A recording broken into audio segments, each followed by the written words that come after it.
Conventional business wisdom says to play it safe and stick to the numbers. But as is well known, the most powerful strategies for growing small businesses are sometimes the one that go completely against the grain. Today's guest shares those bold bets, the overlooked insights and counterintuitive lessons that have helped businesses punch above their weight. She's currently the UK Managing Director at Xero. Previously, she was the Director of Operations for the UK and EMEA, and then the UK Country Manager. She has a background in strategy and operations consulting, strategic planning, and corporate finance. Kate Hayward, thank you for joining me on Beyond Insights today. Thank you for having me. I'm very excited. That was a big introduction.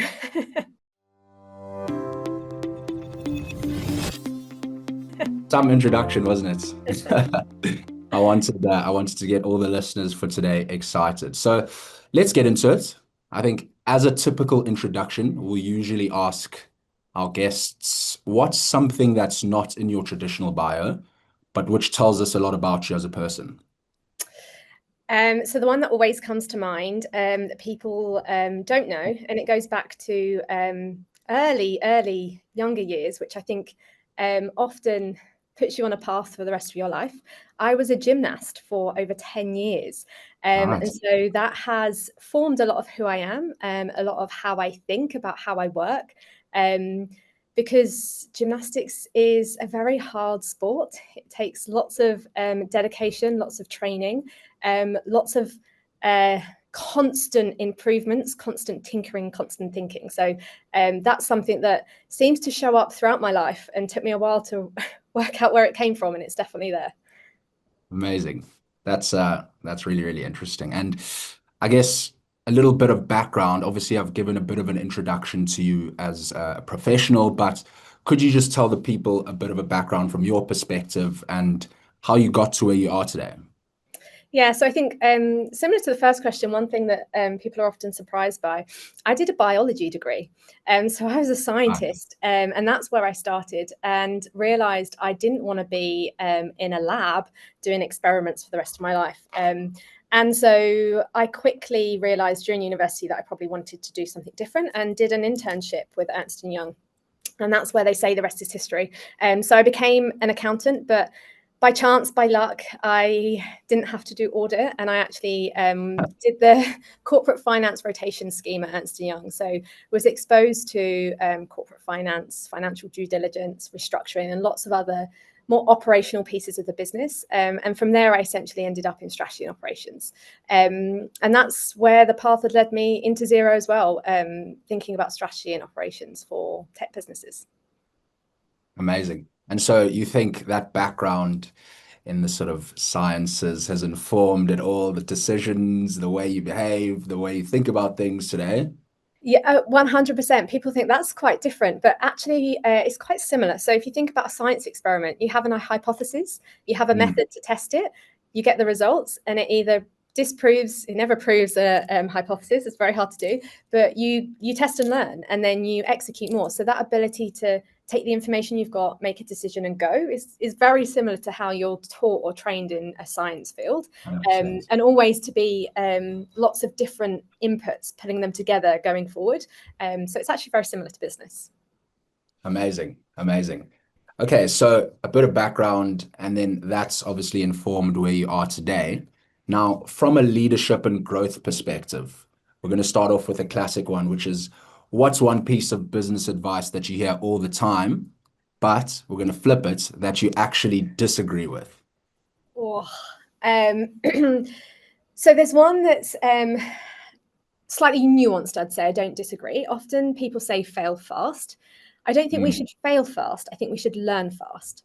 So one thing is you often have to make decisions, and you can, at a point in time, you have the information you have, you've done your best to get all the information you've got, you have to make a decision.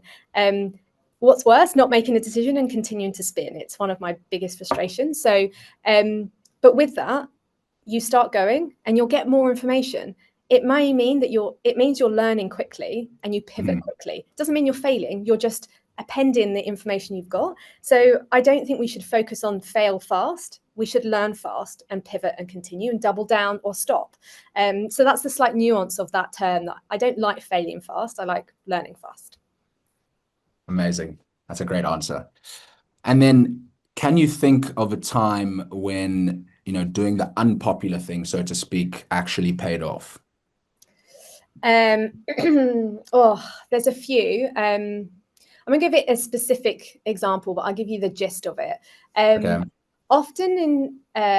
There's often history in a business or history in something you've done, and so you did it exactly to my first point. You made a decision and you did something. So maybe that is you went out to market with a specific product at a specific price, or you executed something with a specific team.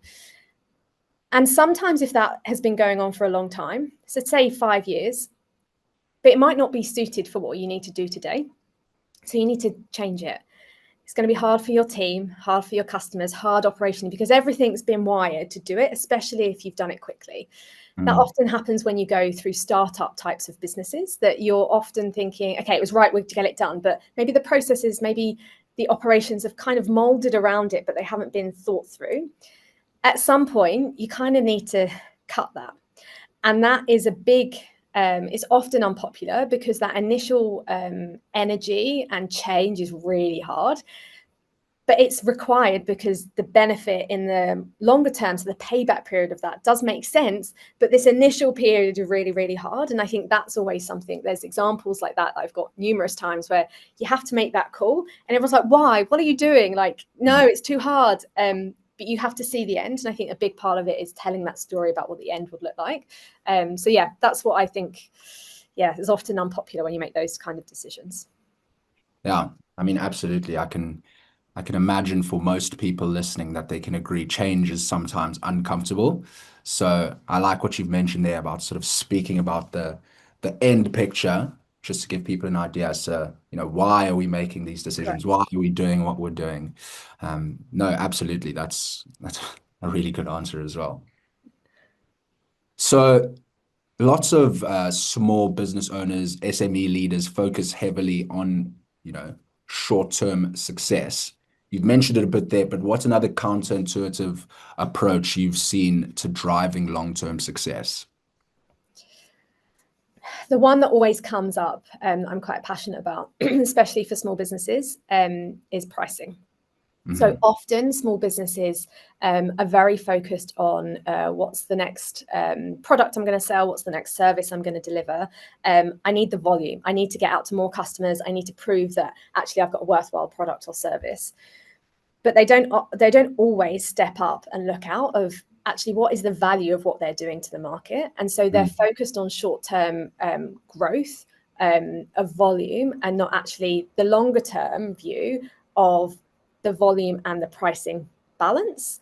That actually maybe fewer customers at a higher price is better than multiple customers at a lower price, because the operational burden, the ability to serve those customers often goes up. So I think that's the bit that whenever I talk to small businesses, are you thinking about how you're getting to that longer term step, that growth? Is it the right balance between the number of customers and the pricing of your customers? Are you over servicing those customers because actually the effort you're pulling in, it's just not sustainable? Small businesses don't have the luxury like bigger businesses of a finance team and a legal team and a marketing team. Often they're doing all of those jobs together. So they have to be really, really focused on where their effort is going. So that's one thing that I think, making sure pricing is looked at for long-term success as well as short-term growth. Love that. And then sort of from a tech and innovation perspective, in your experience, where do most small businesses go wrong with tech adoption? So tech adoption isn't just the technology. Technology is often an enabler, or as I like to say to small businesses, it's often the instrument that you need to play, but you're the one making the music. You're the musician. You're making the beautiful sounds or music I'm not very musical, but it resonates. And so I think the problem that I often see is small businesses go to technology to solve a problem that they think they have, but first and foremost, they might not really understand the root cause of the problem. What are you actually trying to solve with this technology? Do you understand the process problem? Do you understand the people problem before you put technology over the top? So I think that's the first one that I always say, it's the process, it's the people, as well as the platforms and the technology. But the other one that I find that small businesses, they often have multiple technologies. And do you know where the biggest inefficiency is lost? Is wrapping them together. How do they integrate? How do they work through? Again, that process mapping really helps this. But having 6, 7 different bits of technology that don't talk to each other, the loss of efficiency and inaccuracy that goes between pulling data between them. So I think the connective suite of products is actually one thing that I think is something we should all focus on more. Nice. And I guess staying on this trend, is there a technology trend that's overrated and then one that's underrated for small businesses? Oh, I wouldn't say it's overrated. I think the obvious one to pick up here is AI. AI is going to be a big enabler. But what's overrated is how small businesses can use it. I think we often, especially in the UK, adoption of AI into small businesses will be something that's really, really important. Have we got the education? Have we got the use cases? Without all of the supplementary elements, the technology could just be left there to be redundant. So that's something I'm really, really passionate about, making sure that we're enabling small businesses to use the technology trends, because AI will continue to deliver great benefits at speed. One that is underrated. Oh, that's a good one. I mean, I could say Xero and Sift, but that would be I won't say Xero and Sift. Massively underrated though. Massively underrated for sure. I go back to my earlier point. I think the underrated bit is how they're tied together. I just think that is a huge, because it's not a piece of software, people don't talk about it. But so I'm going to say the same answer. No, that is a good answer. I think hopefully there's some key takeaways which can be sort of garnered from that. And then from your perspective, what's something you believe about the future of accounting or small business tech, since we're on the topic, that others might think is a bit out there?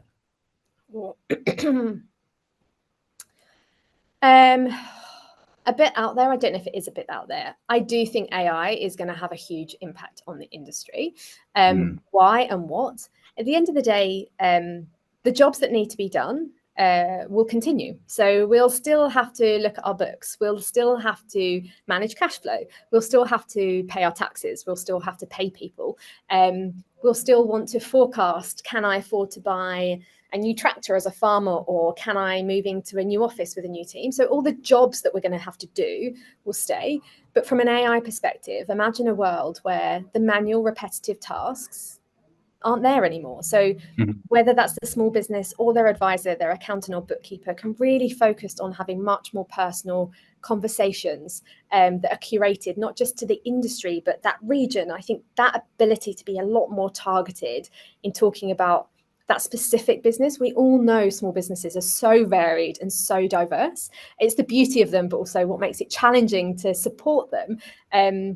I think that will change. So I'm really, really excited that will actually really enable small businesses. There's a study that we did recently at Xero that said for a small business, they don't start doing their small business work. So why they became a small business. So whether it's making cookies or, doing their farm work until like a Wednesday evening, because the Monday to Wednesday is all the admin and all the other jobs that they have to do. Imagine if that was shortened. Like, that's really exciting for me. Yeah, love that. Now, as a quick aside, we're just going to hear from Sift. This podcast is brought to you by Sift Analytics. Sift Analytics is an interactive and collaborative financial reporting tool that helps you generate beautiful reports, forecasts, and consolidations in just a few clicks. Sift helps you increase revenue, reduce costs, save time, and look professional. It is also enhanced by AI-powered insights that help you go from data to decisions in no time. Want to find out more? Visit our website at siftanalytics.com to start a 14-day free trial today. So getting into customers and culture now, Kate, what's the strangest or most surprising thing you've seen a business do to delight their customers? Two pop to mind. I'm going to go with one. So it's a personal one. My granddad, who sadly passed away a few years ago, but he had an essential tremor. So it means his hand shook. But Okay. every day he would go into his favorite cafe. It's not it's a caf for those of you that are British, like an old school proper British caf where you get a fry up. But he always had his cup of tea. Sometimes he'd have his fry up or his piece of toast. But holding a cup of tea is actually really, really hard. It would spill. And people would only fill it half up because otherwise it would overflow. Yeah. So the customer delight for him was one day he rocked up and they'd managed to source a pint teacup. And so he could have a full cup of tea in this huge teacup. So he got his full cup of tea every day, but it didn't spill. And Amazing. so it was John Holt was his name. It was John Holt's teacup. It had a special place. And that for me is he was a true customer through and through. He'd been going there for years. And as his essential tremor got worse, they delighted him with this cup. And I think that's true personalization of understanding and feeling your customer and delivering something for him. It's an amazing story. Yeah. How you like that? And then I guess on the same sort of trend, slightly differently though, are there any unconventional ways that you think businesses, any type of businesses, can build stronger teams or stronger cultures? So I love the phrase radical candor. I think I'm a big believer that you don't have to, being nice isn't the same as being a good leader, a good manager, or just creating really good team culture of knowing where you are. I think I hear from so many people of like, am I doing a good job? I just don't know. And that spin of people's minds of not knowing where they stand, not knowing if it's good, not knowing what's going on. The ability to have really transparent, frank, honest conversations and feedback provides so much security, but also really tangible impact to the individual, but also to the business, because you all know where you stand. You're all fighting for the same thing. You're all driving in the same direction. So I'm quite big on tough on problems, nice on people. We can have a really, really heated debate about what we should be doing. And it's because we're so passionate, but we can walk out the room and we can go for a coffee, have a glass of wine, and actually on a personal level, it's completely different. Absolutely. I really like that. Nice on people, tough on problems. That's a great line, that. And then I guess with another line, the customer is always right. Do you believe that that's valid advice? No. But what do I mean by no? The customer's opinion is always valid and you should always listen. So having an empathy for the customer of what their pain point is, what they're looking for from a solution. But I think the bit that they're not always right in, they understand their problem and we need to understand their problem, but how you solve for it, they might not have come up with the right way, the best way for you, for them. So I think it's the customer is always valid, but the solution to solve their problem, they may not always be right. Nice. That's a great answer. And then as we sort of close out today's podcast, I'd like to sort of navigate it back to you and your personal perspective. So, Kate, has there been a moment in your career where, you took a path that didn't make sense to lots of other people at the time? Many. Going from a biology degree to an accounting qualification was one that everyone was like, what are you doing? I think my biggest thing, I've done many strange leaps or jumps. So I lived in Australia for a little bit. Nice. And I actually went to the Philippines and worked there for a year, and I quit my job and I did some consulting. And then I came back to the UK and thought, maybe I'll go back into a finance role because I'm an accountant and try the finance team, or maybe I'll do this. I think I've often surprised people. The one thing as I reflect on it that I've always done is follow good people. Am I surrounded by people that I trust, that I respect, that I'm learning from? Am I trying to solve a problem that I genuinely believe in and I want to solve for? And the career and the choices have kind of come second to both of those. If those hold true, it's kind of led me sideways, upwards, downwards into all sorts of different careers and paths. So I think my parents, who are from a very different background, have no idea what I'm doing. And they're like, are you sure you should be changing jobs again, from an era where they stuck in one job for like years? So yeah, many surprises. And lots of lived experience to bring along with you, I'm sure. Correct. Yeah. And I think that's what I like to learn. It goes back to that gymnastics. I was constantly always wanting more, learning more, what's next. And I think that has taken to work, that I'm always looking for a learning opportunity. Amazing.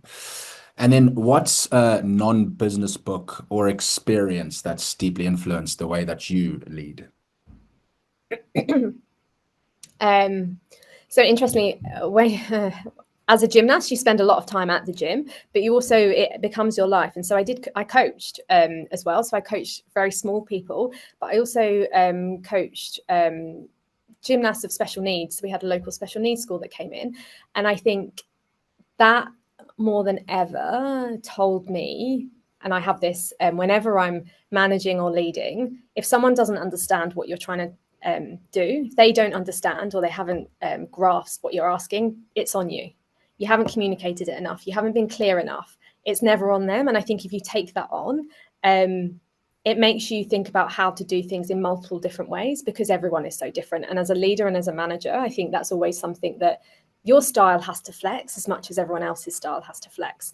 And when you're teaching a special needs child, that genuinely is like, you can't take how you teach someone in a normal classroom to that. It just is so different that you learn to flex, you learn to be patient, you learn a lot about yourself. So I think that I always go back to those memories of how you had to change and how you had to flex. Nice. And then what's something you used to believe about business that you've since completely changed your mind on? So strategy was a big part of my life. And going back again to the gymnastics, I'm a perfectionist, and it's something I've learned not to be, because perfection in business is not good. It's a failure. Progress is better than perfection, and it's a big thing that I'm now hot on.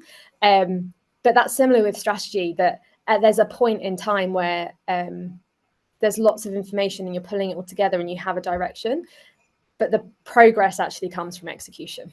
You have to have a good enough plan to start executing and pivoting and learning. But the biggest thing I've learned, those two have to be connected. If they're completely separate, you just never get the outcome. So it's big on linking those two. But my third one to that is culture. As they say, execution eats strategy for breakfast, culture eats it all for dinner, in my opinion. Like, you have to have the right people, the right team, the right setup. Otherwise, it's all worthless. Amazing. I'm really enjoying your one-liners as well there. They're definitely going to stick in the mind after today's session. So at the end of these podcasts, we'll usually have a quick rapid fire question. So don't think too much. First thing that comes to your mind when I say, what's one piece of software that you can't live without? Can't be Sift or Xero. One personal one, because I was doing it on the train in my commute this morning. It's called Cozi, I think. It's a to-do app. I've got 2 young children, a husband, a full-time job.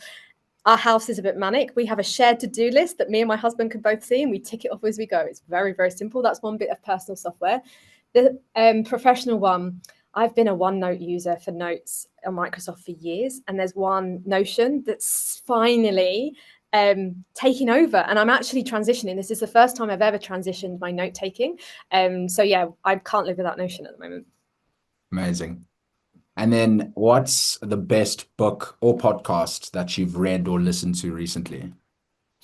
So I've just finished a book. I struggle to switch off sometimes when I'm thinking about work to go to sleep. So I often read fiction books at nighttime that some people say are quite heavy, but they're often laced with like a romance story. So I've just finished, it's called The Woman. What's the author? Kristin Hanna.